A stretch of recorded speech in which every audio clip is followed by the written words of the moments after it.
For 3 weeks, I did not open any of them. 74 files, 74 reels the system had marked in its own hand at 3:17 in the morning, while I was not in the building. Transfer complete. I had told no one. I had written nothing down that anyone could find.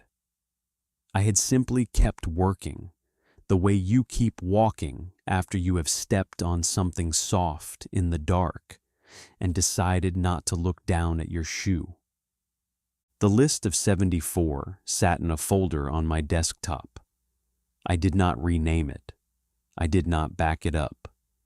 Every morning I would see it there, between the spreadsheet of pending acquisitions and the form for requesting new shelving. And every morning I would open something else instead. A man can build an entire working week out of the things he opens in order to avoid opening one. Then, on a Thursday, I opened one. I told myself I chose at random. That is not quite true. The file I opened belonged to a reel from 1967, one of his, D. Harrow, the man whose pauses started all of this. The digital transfer played clean. 19 minutes. A man reading the evening news in a voice built for it, a voice that knew exactly how much room to leave around a word. And in the pauses. Nothing. No activity above the noise floor. No second speaker. The silence was empty, the way a room is empty after everyone has gone home and the heating has clicked off. Transfer complete.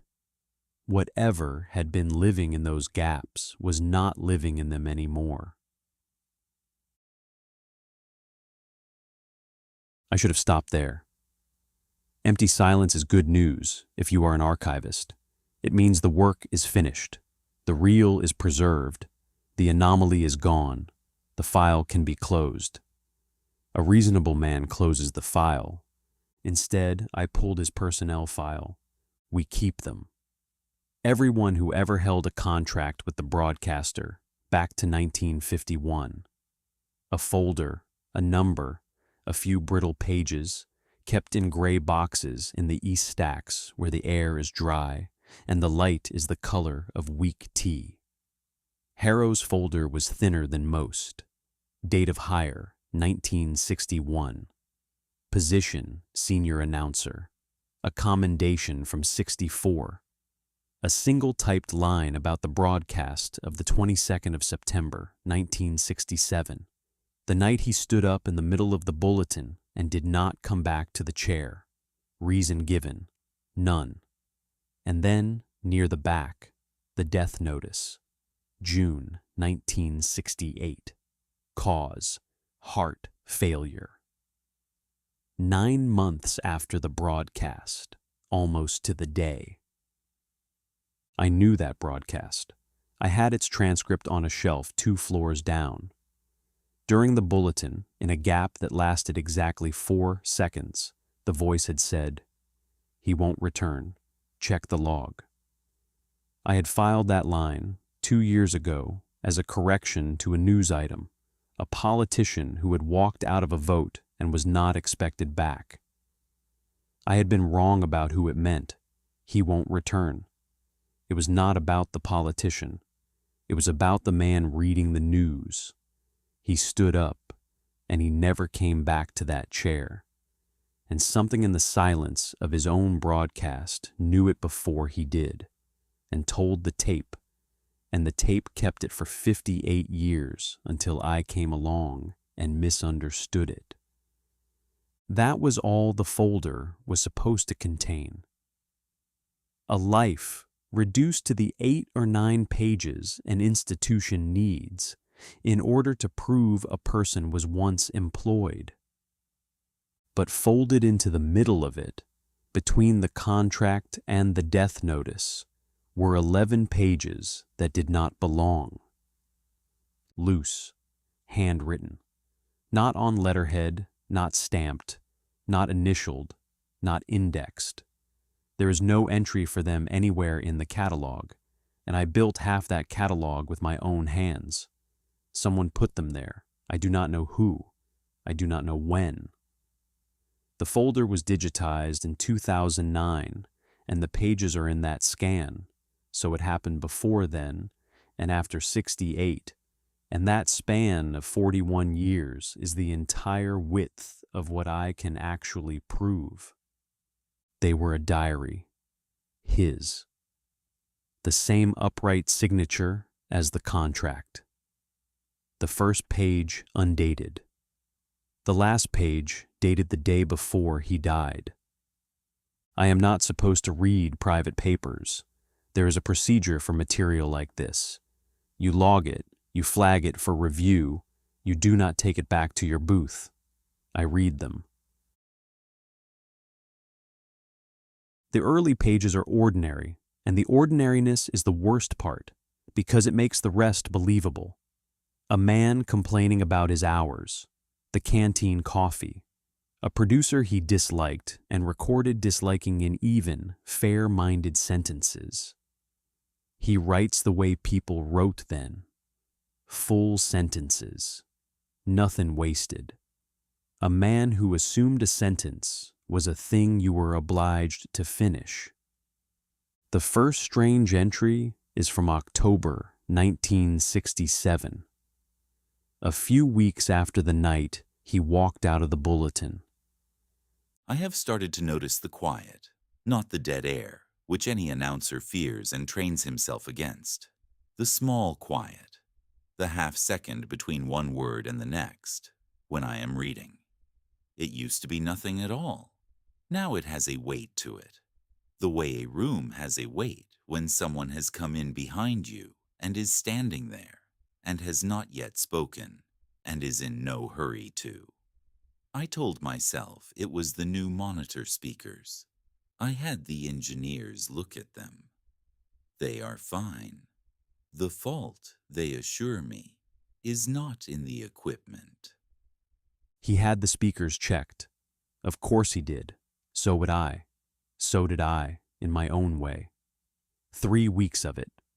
Tickets to the technical department, signal analysis, spectrograms, every rational explanation written down in order and crossed off in order. The fault is not in the equipment.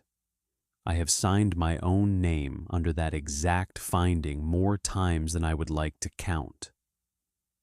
There is a strange comfort in the sentence while you are writing it, and no comfort at all in it afterward, when you realize you have ruled out the equipment and the only thing left standing is the part you cannot send away to be repaired. Further in, the entries get shorter. The full sentences begin to fray. And then, in November, he writes down something he says he heard, and he puts it inside quotation marks, the way you would quote another person who was in the room with you.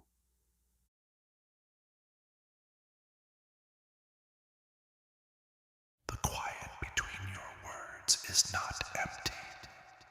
Someone keeps it. He does not say where he heard it. He does not say it came from a tape.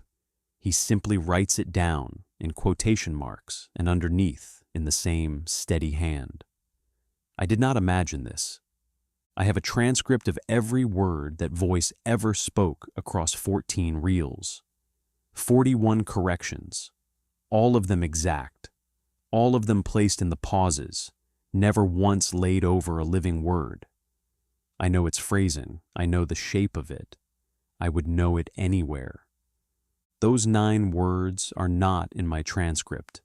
They were never on any reel I checked, which means Harrow heard them somewhere I have not looked, or somewhere there's nothing left to look at.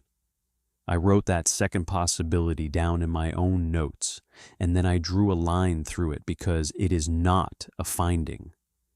It is a feeling, and I do not file feelings. I have built my whole life on the difference between the two, and the diary was very quietly teaching me that the line I had drawn between them was thinner than I thought. By the winter of '68, the diary stops pretending. Harrow did the correct thing. The thing you are supposed to do, the thing the procedure exists for. He wrote a memorandum, formal, typed, addressed to the head of the broadcaster's archive, describing what he had begun to hear in the pauses of his own recordings and asking, in careful professional language, whether anyone else had ever reported the same. He kept a carbon copy. He copied 3 lines of it into the diary by hand, and the language is so calm, so procedural, so determined to sound like a man raising a routine technical concern, that it is worse than if he had simply written that he was afraid. He sent it up through the internal mail on the 4th of February, 1968. And then he waited, the way you are taught to wait, the way the system asks you to wait. Nothing. 2 weeks and nothing. I asked the post clerk. He says it was delivered. He remembers the envelope. I asked the archive directly. A young man there tells me that anything of that kind would be logged on receipt and then filed. He checks his book in front of me. He tells me there is no cause for concern. It has been filed. I ask him, filed where?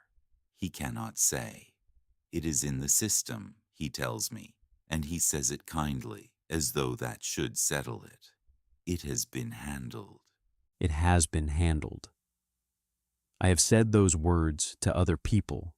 I have typed them, more or less unchanged, into replies to my own reports, the 3 repair tickets for the flickering light in the East Corridor, the query I once raised about a process I could not identify updating fields in the database while no one was logged in.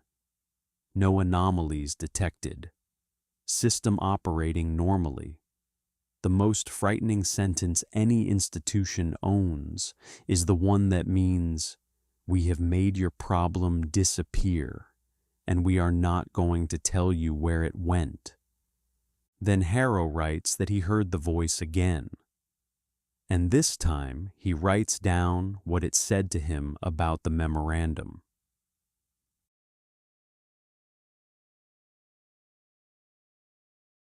You wrote it down. You sent it up. It is filed now. No one will read it. Not a threat, not an order. The voice does not threaten, and it does not give orders. I have 41 examples, and not one of them is a command. It is a fact, plainly stated, and as far as I have ever been able to determine, a true one.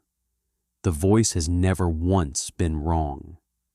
It told a frightened man that his warning had gone up into the archive, and that no one was coming, and no one came, and a man can hear a thing like that, and decide somewhere underneath the place where he makes decisions that there is no further point in being careful. So I went looking for the memorandum. I am an archivist. Finding a document that was filed in 1968 is genuinely the one thing I am good at. It took me the better part of a day. The memo exists. It was logged on receipt on the 7th of February, 1968, exactly as the young man had promised the frightened announcer it would be. Reference number, subject line. One sentence of summary, set down in a clerk's tidy hand and later keyed into the database by someone in the 80s. Announcer reports anomalous content in program pauses. Requests guidance. Status for 58 years. Received. Not actioned. Not answered. Not closed. Not escalated. Not rejected. Not even formally ignored, because being formally ignored would at least have required someone to make a decision. Just received. And then nothing. For longer than I have been alive. I sat with that for a while, in the booth, with the light not flickering above me, the way it has not flickered since the morning the database changed itself. The last pages of the diary are the hardest to read, and not because the handwriting falls apart. The opposite. The handwriting gets calmer. It gets neat. A man who has stopped arguing with something writes very tidily, the way a desk gets clean when its owner has decided there's no longer any work that needs doing on it. There is a kind of order people reach on the far side of being afraid, and on paper it looks almost like peace. And it is not peace. The final entry is dated the day before he died. He writes that he heard the voice one last time, and that this time it did not talk about the tapes or the memorandum or the quiet behind his words. It talked about him and about someone after him.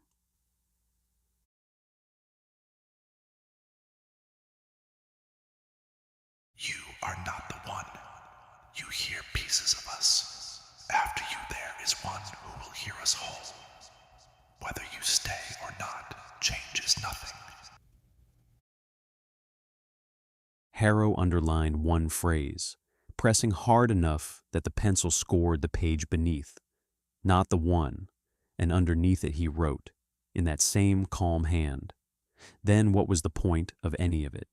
He did not put a question mark. A man who has stopped asking does not waste the ink. I do not know what he did the following day. The file says heart failure. The file says a great many things in a great many tidy fields. The mechanism interests me professionally, which is the only way I have left of looking at it. A man is told by something that has never once been wrong that staying or leaving changes nothing, and the next morning his heart simply stops. Did the voice see it coming? Did it set it going? Or did Harrow, reading those 4 words, quietly release the one small effort that had been keeping the whole machine of him running? And was that release his own? Or was it placed in him, gently, by a true sentence he never asked to hear? There's no instrument that measures the difference. I have looked. I have spent a career with instruments that measure things, and there is no instrument for this. And that is the part I keep returning to in the dark. Not the voice. Not even the 74 reels. The fact that there is no instrument, and that there was never going to be one, and that Harrow died inside exactly the same, not knowing I am sitting in now. I closed the diary. I squared the 11 pages and put them back exactly where I had found them, in the wrong folder between the contract and the death notice.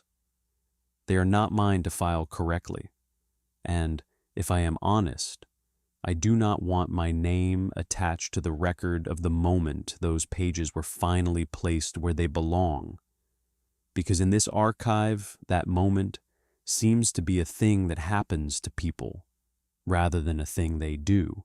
Then I did the small, ordinary thing I do at the end of every day, the thing I have done 10,000 times, the thing my whole working life is built on.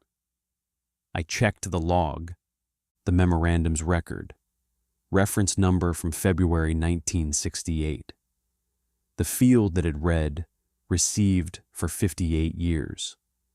It had been modified. The change was time-stamped that same morning, the morning of the day I had spent reading a dead man's diary. 3:17. The status no longer said, received. It said, reviewed, transfer complete.